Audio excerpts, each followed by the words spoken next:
السلام علیکم ناظرین، سلامتی ہو آپ پر جہاں بھی آپ ہوں۔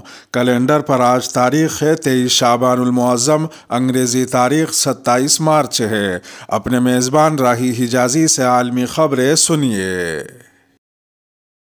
لڑکیوں کے اسکول بند کرنے کے حکم پر امریکہ نے طالبان کے ساتھ مذاکرات منسوخ کر دیے۔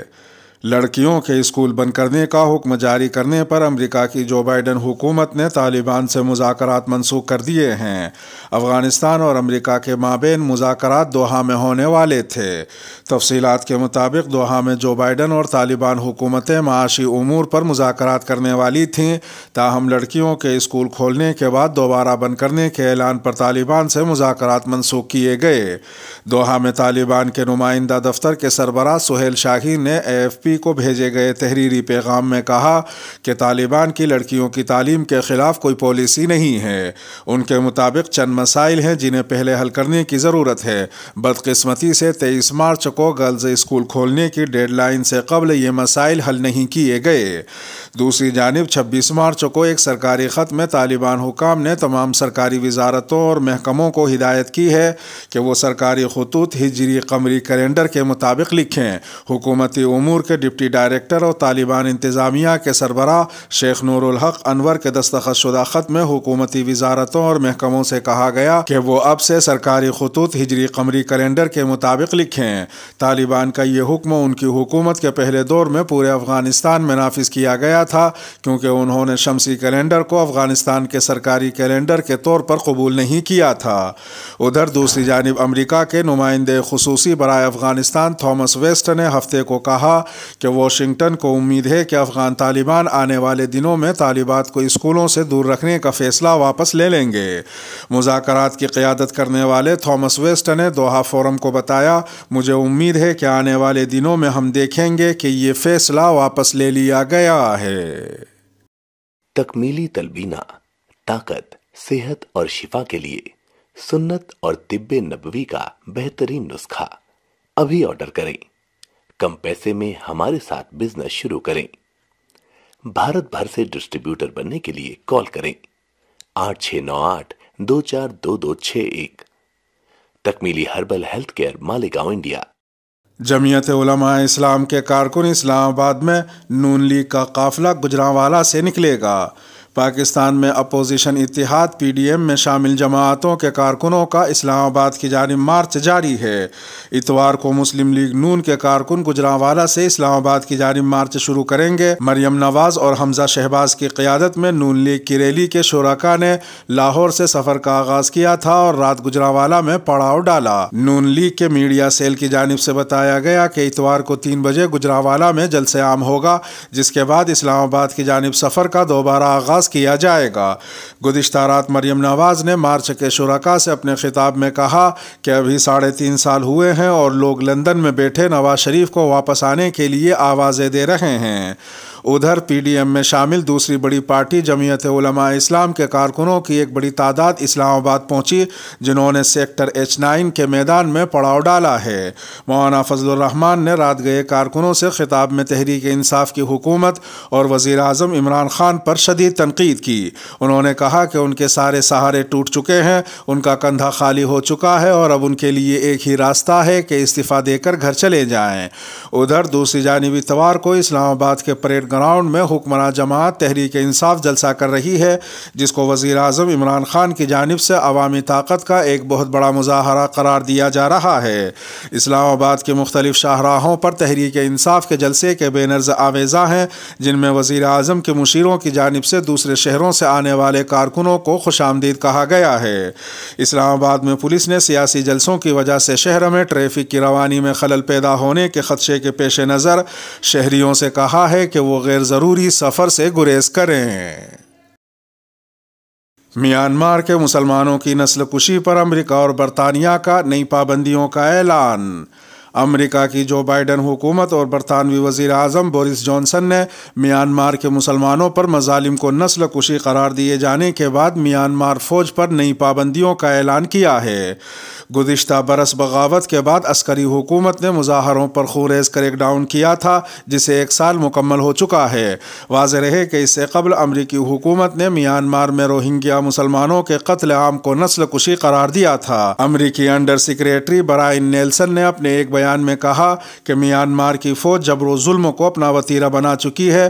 ہم ان لوگوں کے احتساب کے لیے پرعزم ہیں جو تشدد اور جبر میں ملوث ہیں۔ جو بائیڈن حکومت کی جانب سے میانمار سے تعلق رکھنے والے 3 کاروباری افراد، 2 فوجی کمانڈر، 4 کمپنیوں اور 1 انفینٹری ڈویژن پر بھی پابندی عائد کی گئی ہے۔ برطانیہ نے فضائیہ کے نئے سربراہ اور ایک تاجر کے ساتھ ساتھ میانمار کی کمپنی پر بھی پابندیاں عائد کی ہیں۔ برطانوی وزیر ایشیا کا کہنا ہے کہ میانمار فوج جمہوریت کے خلاف تشدد کی وحشیانہ مہم روکنے پر تیار نظر نہیں آتی۔ ہم پابندیوں کے ذریعے ان لوگوں کو نشانہ بنا رہے ہیں جو فوج کو ہتھیار فراہم کرتے ہیں، جس سے ملک بھر میں ظلم و ستم کو فروغ ملتا ہے۔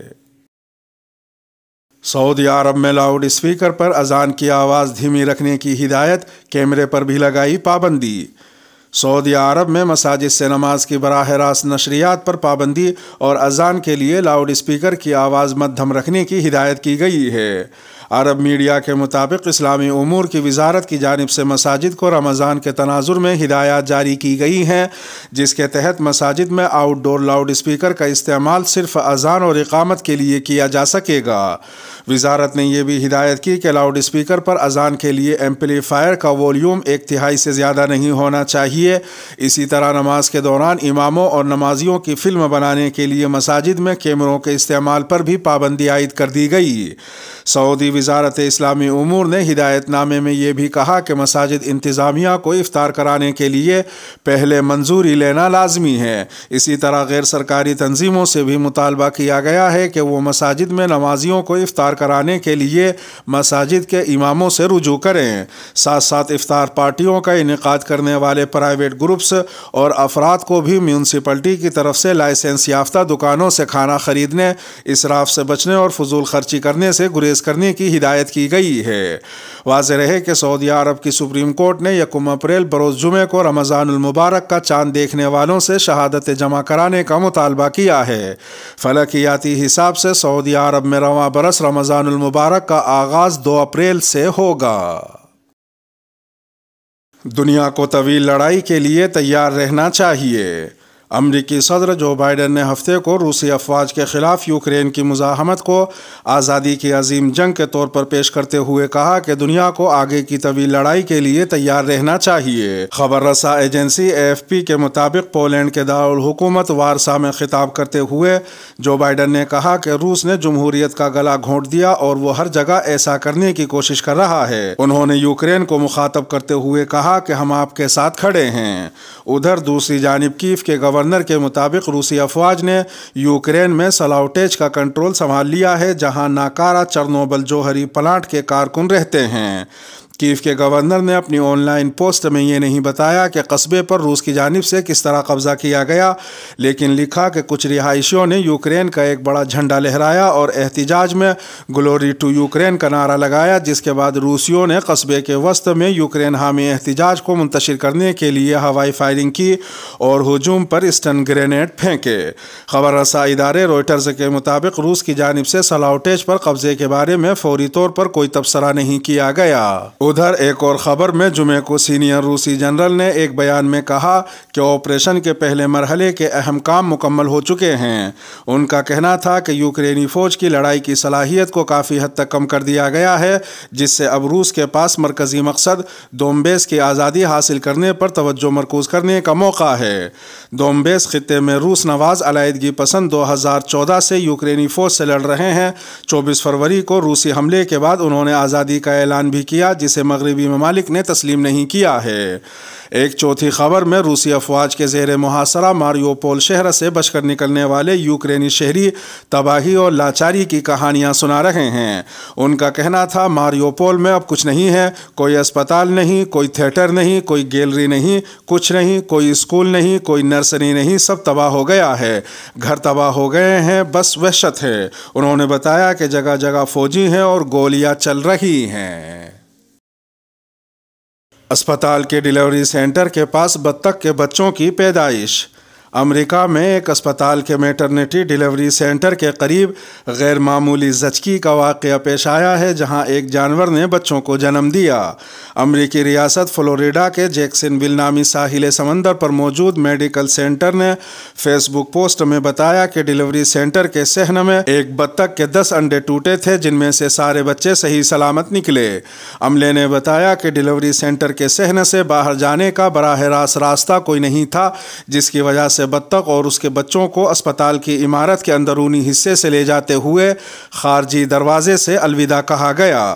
سوشل میڈیا پر اس واقعے کی ویڈیو بھی شیئر کی گئی، جس میں دیکھا جا سکتا ہے کہ مادہ بطخ اپنے بچوں کے ساتھ اسپتال سے باہر نکل رہی ہے۔ اسپتال کی فیس بک پوسٹ میں یہ بھی لکھا تھا کہ مبارک ہو ماما، ہم آپ کے میڈیکل فالو اپ کے لیے 6 ہفتوں میں دوبارہ ملاقات کریں گے۔ Okay, you're good, you're good. Okay. We're saving the ducks, sorry. Now where? Now Wherever she wants to go. Now she can take off from here. Okay. We're gonna do the baby safe newborn stein, maternity. Off the street. Oh, fresh air. And mama and baby are free. اس کے ساتھ ہی خبروں کا اختتام ہوا۔ Video کو آخر تک ملاحظہ فرمانے پر شکریہ۔ ویڈیو میں کوئی چیز پسند آئی ہو تو برائے کرم لائک کے بٹن کو پریس فرما دیں۔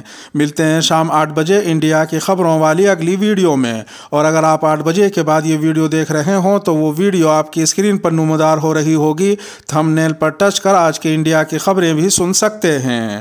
اپنے میزبان راہی حجازی کو اب دیجیے اجازت۔ سلامتی ہو آپ پر جہاں بھی آپ ہوں۔